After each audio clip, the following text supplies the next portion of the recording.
This is the Cartesian Diver lab. So in this lab, I'm going to put on my safety glasses. Not really much danger for in this one, but just always put safety first. All right, so for this lab, what we're going to need is you're going to need a straw. I have a little transparent one here. You're going to need some like frame hanging wire. Scissors, maybe some like pliers you need to cut that wire, and some washers. I've got washers of different sizes here. You're going to need a bottle with some water in it. So we're going to be making the Cartesian Diver, right? So this is it. You can see I've already made one. I added blue food coloring so you can see it. There's one up top there. You can see I'm just going to press down and it's going to go down. That's the end result of what we're going to make. So the first thing that you're going to do is you're going to cut that straw when it's full length into thirds. So I've already cut a little bit off of that. I'm just going to do that just a little bit again, right?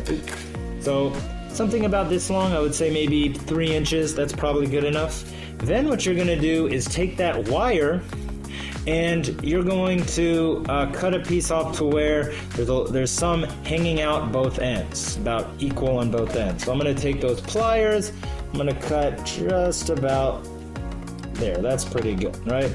So now I've got this. So I'm going to put the wire through the straw and make sure that there's an even amount of the wire on each side. Then I'm going to bend that straw and the wire in half, right? So that's what it should look like.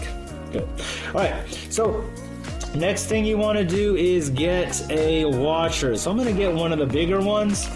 This is the part where you do need to balance out the mass. You might need to add a couple more washers, but all you're going to do is you are going to take the washer, just like you can see here. You can see you're just going to take that washer, string it onto the wires, and curl the wires together, right? So there are some different ways you can do that. I'm just going to, there you go. You might need to use the pliers to do that. Real easy.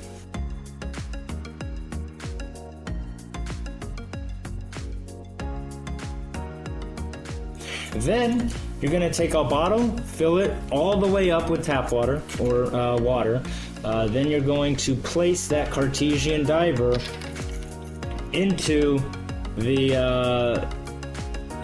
bottle, but you want to put it in washer first. You want the washer to face down because we want that little air bubble, right? Now, what you noticed is that it sank, right? So what that tells me is that my washer is too big. So what you're going to do is you can make another one, right? Or you're going to have to dump the water bottle out, or the water out, get the Cartesian Diver out. And what I would do is I would use probably a smaller washer. So that's part of it. If it sinks, well, you need to lighten the load of the washers, right? Or you need a bigger straw.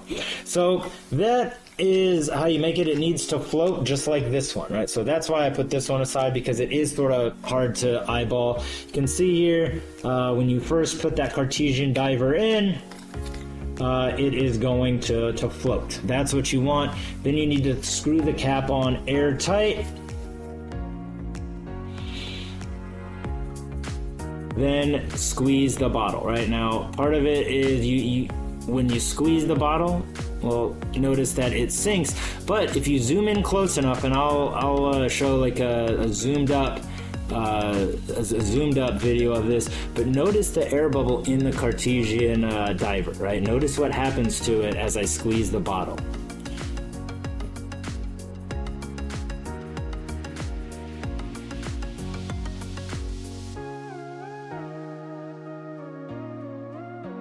The Cartesian Diver can be explained with one of these 3 gas laws. So it's Boyle's law, Charles' law, Gay-Lussac's law. So in all of these laws, what you're doing is you're keeping one of the 3 variables constant, whether it's pressure, volume, or temperature, and you're changing one of the other ones and seeing how that affects the last one. So the Cartesian Diver can be explained using one of these laws. So think about, well, when I'm squeezing this, which variable is that changing? What does that affect? And which one are we keeping the same? So once again, this is the Cartesian Diver lab.